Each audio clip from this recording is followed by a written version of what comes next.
No more back doors. This is my house. This happened last Thanksgiving, and I'm still processing everything that went down. Fair warning, this gets pretty intense and involves some serious family drama that completely destroyed relationships. But sometimes people need to learn that treating others like garbage has consequences. I've been married to Sarah for 4 years now. Her family, the Blackwells, are what you'd call old money types. At least they present themselves that way. They live in this massive colonial house with perfectly trimmed hedges, cobblestone pathways, and enough crystal chandeliers to light up a small city. Everything about their lifestyle screams wealth and refinement, from the way they arrange their dinner parties to how they talk about their yearly trips to Martha's Vineyard. The problem is, I come from a completely different world.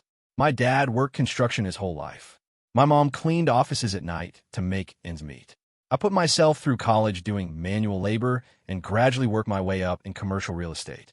Not glamorous work, but honest work that taught me the value of every dollar and every deal. From day one, the Blackwells made it crystal clear that I wasn't their kind of people. It started with small little comments about my humble beginnings or jokes about how Sarah had married down socially.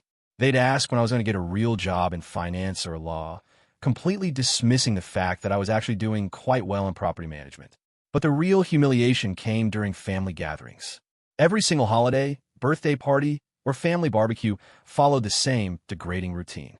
I'd pull up to their circular driveway in my pickup truck, usually carrying some expensive bottle of wine or whiskey as a peace offering. I'd walk up to the front entrance like any normal guest would, only to have Sarah meet me at the door with that apologetic look in her eyes.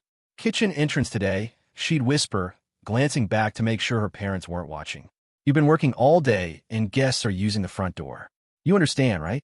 And like someone who didn't know better, I'd nod and walk around to the side of their house, past their manicured gardens and imported stone features, to enter through the service door like I was delivering groceries. Once inside, I'd find myself relegated to the kitchen while everyone else mingled in their formal living spaces. I'd sit on a bar stool at their granite island, eating off paper plates while they dined on fine china under antique chandeliers. The catering staff would buzz around me, and I'd overhear Sarah's relatives making jokes about the blue-collar husband who got lucky enough to marry into their family. Sarah's father, Robert, perfected this art of talking down to me without technically being rude. He'd pat my shoulder and say things like, "Keep working hard, sport," or ask if I needed help understanding the stock market discussions happening in the next room. Sarah's mother, Victoria, was even worse. She'd smile sweetly and suggest I might be more comfortable watching the football game in the den rather than joining their adult conversations about politics and business. The worst part wasn't even their condescension. It was how Sarah just let it happen. She'd shrug it off with, "That's just how they are," or "Don't let them get to you." She never once stood up for me or questioned why her husband had to sneak in through the back door of family gatherings. I started to wonder if she was actually embarrassed by me, too. But here's what none of them knew. What they never bothered to ask about during all those years of dismissing me as some lucky blue-collar guy who married above his station. I own their house and about 40 other properties throughout the state. See, while they were busy playing aristocrat and looking down on my simple real estate work, I was quietly building one of the most successful commercial property empires in the region. My company, Sterling Holdings, manages everything from downtown office complexes to luxury apartment buildings. I've got contracts with the city, relationships with major developers, and a portfolio worth more money than their entire extended family could dream of. That beautiful colonial mansion they're so proud of? I bought it from the bank 3 years ago when they were 6 months behind on mortgage payments. Robert had made some spectacularly bad investments, and they were facing foreclosure. The bank was ready to auction it off when I stepped in and purchased it outright. I let them stay as tenants paying below market rent because Sarah begged me to save her child at home. They had no idea their landlord was the same man they made eat Thanksgiving dinner in the kitchen. So, last Thanksgiving arrived, and I was going through the same humiliating routine I'd endured for years. I showed up with a bottle of aged scotch, something that costs more than most people spend on groceries in a month. Sarah met me at the front door, wearing a cream-colored dress that matched her mother's taste for neutral, expensive fabrics. "Guests are using the front entrance," she said, without even looking me in the eye. "You've been working all day. You understand the situation, right?" I felt that familiar knot in my stomach, that mixture of frustration and resignation I'd learned to swallow. But I nodded like always and handed over the scotch, our fingers brushing for just a moment before she turned away. I walked around to the kitchen entrance, my boots crunching on the gravel driveway they had professionally installed last summer. The irony wasn't lost on me that I technically paid for that driveway through property maintenance expenses. I passed by their newly landscaped gardens, their imported garden furniture, all the little touches they used to demonstrate their refined taste to the neighbors. The kitchen was already bustling with activity when I entered. Professional caterers in black uniforms were arranging appetizer trays, while the massive turkey roasted in their commercial-grade oven. I took my usual spot at the kitchen island, unbuttoned my flannel shirt at the collar, and poured myself a drink from the bottle I brought. The sounds of the dinner party drifted in from the formal dining room. Polite laughter, the clink of crystal wine glasses, conversations about vacation homes, and private school tuition costs. I could hear Robert telling some story about his golf game, while Victoria discussed the charity gala she was organizing. None of them acknowledged my presence, even though several of their guests walked through the kitchen and saw me sitting there like part of the hired help. Victoria swept into the kitchen wearing pearls that probably cost more than my truck. She paused when she saw me perched on the bar stool, her eyebrows raising slightly as she smoothed her cashmere cardigan. "Oh," she said, with that forced smile that never reached her eyes. "I didn't realize you'd chosen kitchen duty tonight." She gestured toward the dining room, where I could see their guests seated around the mahogany table under sparkling chandeliers. The table was set for 12 people, with silk napkins folded into intricate shapes and enough silverware to stock a restaurant. "We have plenty of room at the table," she continued, though her tone suggested otherwise. I kept my expression neutral and took another sip of scotch, just making sure everything runs smoothly. I replied, my voice as calm as I could manage. I'd learned over the years that showing emotion just gave them more ammunition to use against me. Victoria's smile tightened. "Well, Frank will handle the serving," she said, using the name Robert always called me when he thought no one important was listening. Then she clicked away on her designer heels, leaving me alone with my thoughts and the catering staff, who at least treated me like a human being. I sat there picking at a turkey sandwich one of the caterers had made, watching my reflection in the stainless steel backsplash. Dark eyes, strong jawline, the face of a man who'd built everything he owned from nothing. They saw a working-class husband who'd gotten lucky. I saw someone who'd earned every inch of respect he deserved, even if these people were too unaware to give it. The dining room continued its symphony of forced politeness while I ate my sandwich in the kitchen like a servant. I could hear them discussing non-essential topics, the weather, neighborhood gossip, complaints about their golf club's new policies. They laughed at inside jokes and shared stories about people I'd never be invited to meet. For years, I'd listened to them dismiss my work as playing with buildings while they inherited their wealth and called it success. That's when everything changed. I was halfway through my dry sandwich when the front door opened with the kind of authority that makes everyone stop talking. A deep, commanding voice boomed through the house. That better be Victoria's famous stuffing I'm smelling, because I drove 2 hours for this meal. I didn't even have to look up to know who it was. Marcus Wellington, one of the most powerful commercial developers on the East Coast and my biggest client. His voice carried the weight of someone who'd closed billion-dollar deals and had city mayors on speed dial. What was he doing here? Marcus walked into the kitchen like he owned every room he entered, his silver hair perfectly styled and his navy suit tailored to perfection. He had this presence that demanded attention from anyone with half a brain, the kind of natural authority that comes from years of making decisions that affect entire city blocks. He spotted me at the kitchen island, and his face lit up with genuine warmth. "Hey there, boss," he said, loud enough for the entire house to hear.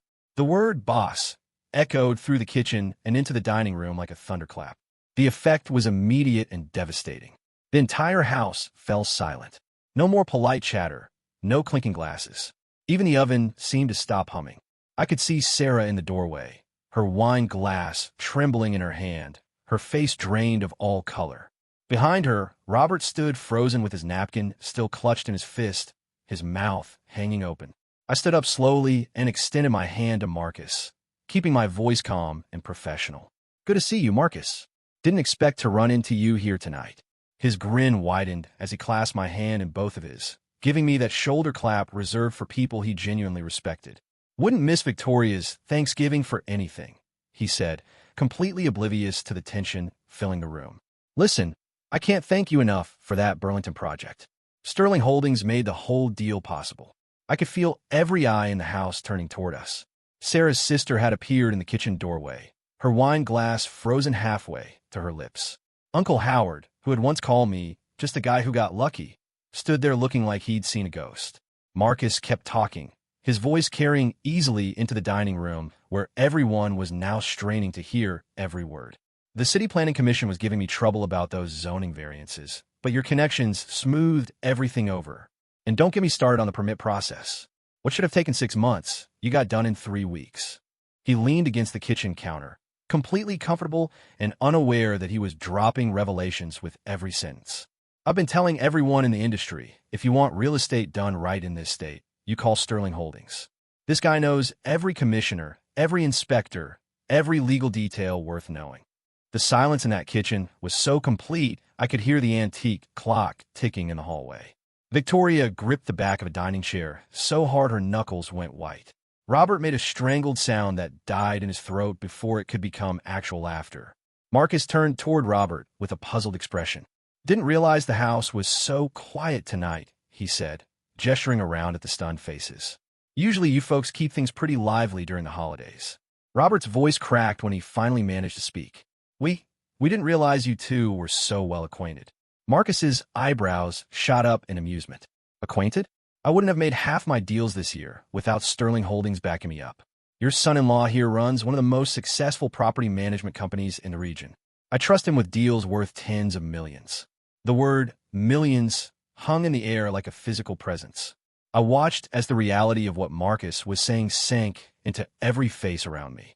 These people who'd spent years calling me blue-collar, who'd made me eat in the kitchen while they toasted each other in the dining room, were slowly realizing they'd been completely wrong about who I was. "Actually," Marcus continued, turning back to me with that tone successful men use when they're talking business, "I got a couple of new projects coming up that might interest you. That waterfront development we discussed, the investors are ready to move forward, but they want Sterling Holdings handling the property management side." He pulled out his phone and started scrolling through what I assumed were project details.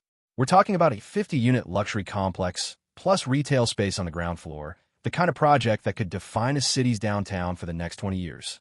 I nodded professionally, aware that everyone was hanging on our conversation. "Send me the details, and I'll review the numbers," I said, keeping my voice level despite the satisfaction rising in my chest. Marcus clapped me on the back one more time. "You're the reason I stay ahead of schedule and under budget on these builds. Even my competitors ask me who handles my properties. I tell them straight up, if you want the best in the business, you call Sterling Holdings." Sarah finally found her voice, though it came out as barely more than a whisper. You own a company?" I met her eyes for the first time that night and let the silence stretch between us.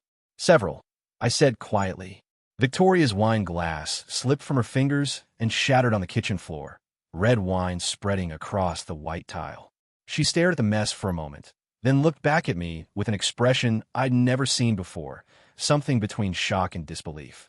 Marcus seemed to finally pick up on the tension in the room. "Listen, I should probably get back to my family," he said, though he was clearly curious about what he'd walked into.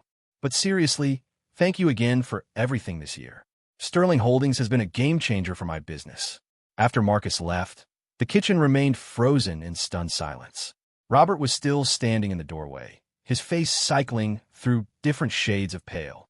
Sarah's mother had started to clean up the broken wine glass with shaking hands, her pearls clicking against each other with each nervous movement. I could hear whispers starting up in the dining room, fragments of conversations as their guests tried to process what they'd just witnessed. Someone mentioned my company name. Someone else was asking how long I'd been in commercial real estate. The careful social order they'd maintained for years was cracking apart in real time. Robert finally managed to speak, his voice thin and strained. "You own buildings?" I took another sip of scotch and met his gaze steadily. 43 properties across 3 states, I said. Office buildings, apartment complexes, retail spaces. Sterling Holdings manages about $200 million in commercial real estate. The number hit him like a physical blow. He actually stepped backward, his hand reaching for the door frame to steady himself. Victoria made a small sound that might have been a gasp. Sarah was staring at me like she'd never seen me before, her mouth opening and closing without any sound coming out. In that moment, I realized she genuinely had no idea who she'd married. She'd been so convinced by her family's narrative about me that she'd never bothered to ask what I actually did for a living. I stood up from the bar stool and straightened my flannel shirt, feeling taller than I had in years. "I need to get going," I said, my voice calm and controlled. Early meeting tomorrow with the planning commission about a new development downtown. I walked past them toward the kitchen door, then stopped and turned back. By the way, the rent check is due on the 1st of the month, same as always. The confusion on their faces was almost remarkable. Robert's brow furrowed as he tried to process what I'd said. Rent check. I smiled for the first time that night, a calm expression that didn't reach my eyes. For the house, Robert. Your lease payment to Sterling Holdings. 3 years running now, though I don't think we've ever met in person during a business transaction. The truth hit them all at once. Victoria actually grabbed the counter to keep from falling over. Robert's face went from pale to completely gray. Sarah's eyes went wide with a look I'd never seen before. You're a landlord, Sarah whispered. I have been since you were 6 months behind on your mortgage payments, I confirmed. The bank was ready to foreclose when I bought the property. You're welcome, by the way. I walked out through the front door that time, leaving them to process the weight of everything they thought they knew. The night air was cold and clean, and I felt lighter than I had in years. Behind me, I could hear raised voices starting up, confusion, concern, and panic as they tried to figure out how they'd gotten everything so wrong. The next few weeks were when things got really interesting. See, the Blackwells didn't take this revelation well. Instead of perhaps reflecting on how they'd treated me or attempting some kind of apology, they decided to go on the offensive. It started with anonymous phone calls to city inspectors reporting supposed violations at my properties, fire code issues that didn't exist, safety problems that were pure fiction. Then came the fake online reviews from accounts with no history, claiming I was a negligent landlord who pressured tenants and ignored maintenance requests. Someone called my insurance company with concerns about my business practices. Anonymous tips went to the housing board about alleged discrimination in my rental policies. It was misguided, but it was clearly coordinated, and I knew exactly who was behind it. Robert thought he could pressure me into backing down, maybe force me to sell him the house at below market value or something equally unreasonable. He'd underestimated me completely. When you manage as much property as I do, documentation becomes your foundation. I had maintenance logs, inspection reports, contractor invoices, and tenant testimonials going back years. But I wasn't content to just defend myself. I hired a private investigator to trace all the fake reviews and anonymous complaints. It took about a week to connect them back to a low-tier public relations firm that Robert had hired to manage the situation. They'd been careless, leaving digital traces all over their efforts. That's when I decided to respond decisively. I took out a full-page advertisement in the regional business journal. No fancy graphics or marketing language, just the truth laid out in black and white with all the supporting evidence. When family becomes a liability, a case study in professional misconduct. I didn't name Robert or Victoria directly, but anyone in the local business community could connect the dots. The fake review screenshots with their timestamps, the phone logs showing calls from the same number to multiple agencies, even email chains the investigator had obtained showing the coordination of their campaign. The fallout was swift and significant. Robert's own development project started facing unexpected delays. Permits that should have been routine got lost in the system. City inspectors suddenly became very thorough when reviewing his applications. Investors began pulling out of his deals, citing reputational concerns. Victoria's charity work dried up overnight. The social circles who'd once competed for invitations to her dinner parties suddenly had scheduling conflicts. Their country club membership got reviewed for the first time in 20 years. Sarah called me every day for 2 weeks, leaving voicemails that started frustrated and gradually became desperate. You're hurting my family, she sobbed in one message. This isn't who you are. We can fix this if we just talk. But I was done talking. I was done pretending their approval mattered to me. I was done being the man who used the back door while they celebrated at the front of the house. Robert tried one last desperate move about a month after Thanksgiving. He called me up, his voice artificially cheerful, and invited me for a family dinner to clear the air. Just the 4 of us, he promised. No guests, no show. I agreed, mostly because I was curious what kind of plan he'd put together. When I arrived at the house, my house, that night, they'd set the dining room table for 4 with their finest china and crystal. Robert greeted me at the front door with a handshake that felt rehearsed, his smile stretched so wide it looked uncomfortable. The dinner itself was a formality.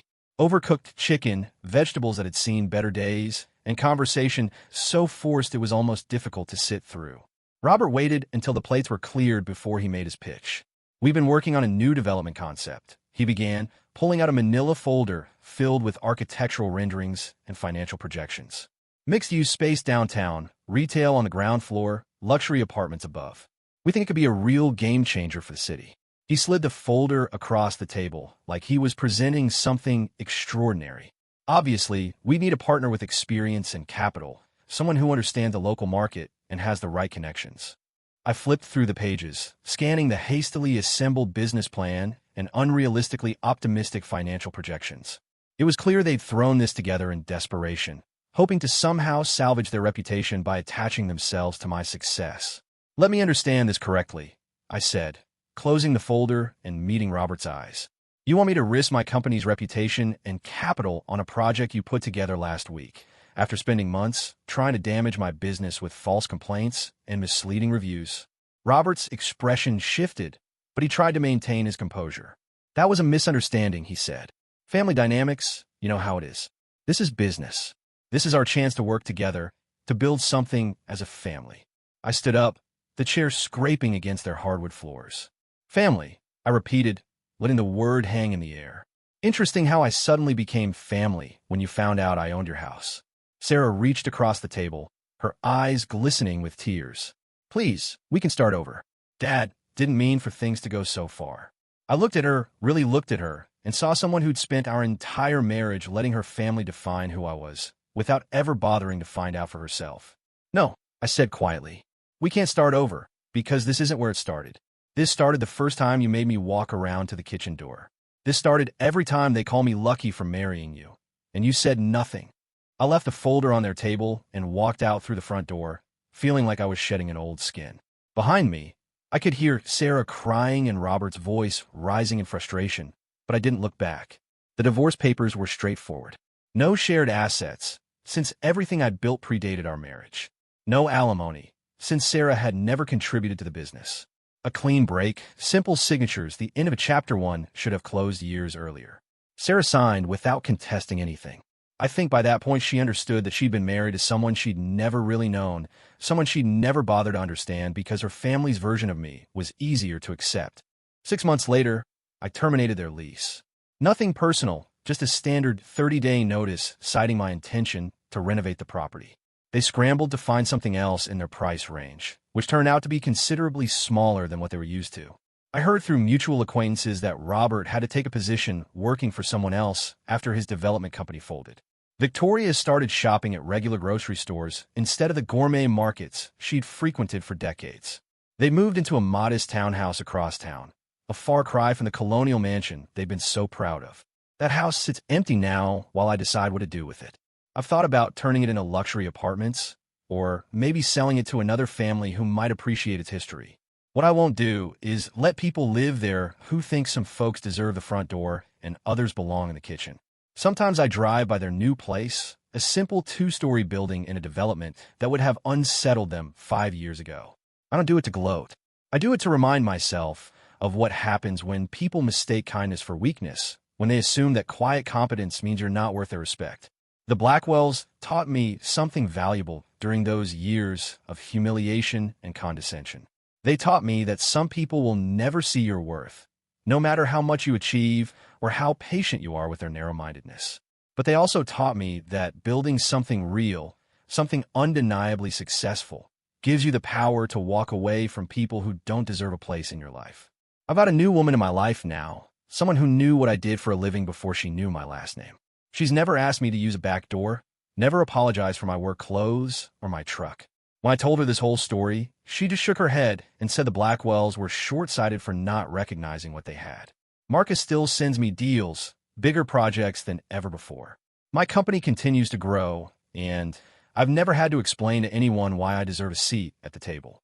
I built the table myself, and I choose who sits at it. The best outcome, it turns out, isn't getting even with people who wronged you. It's building a life so successful and fulfilling that their opinion becomes completely irrelevant. I spent years trying to earn their respect when I should have been building something they could never take away. Now when I host holidays, everyone comes through the front door.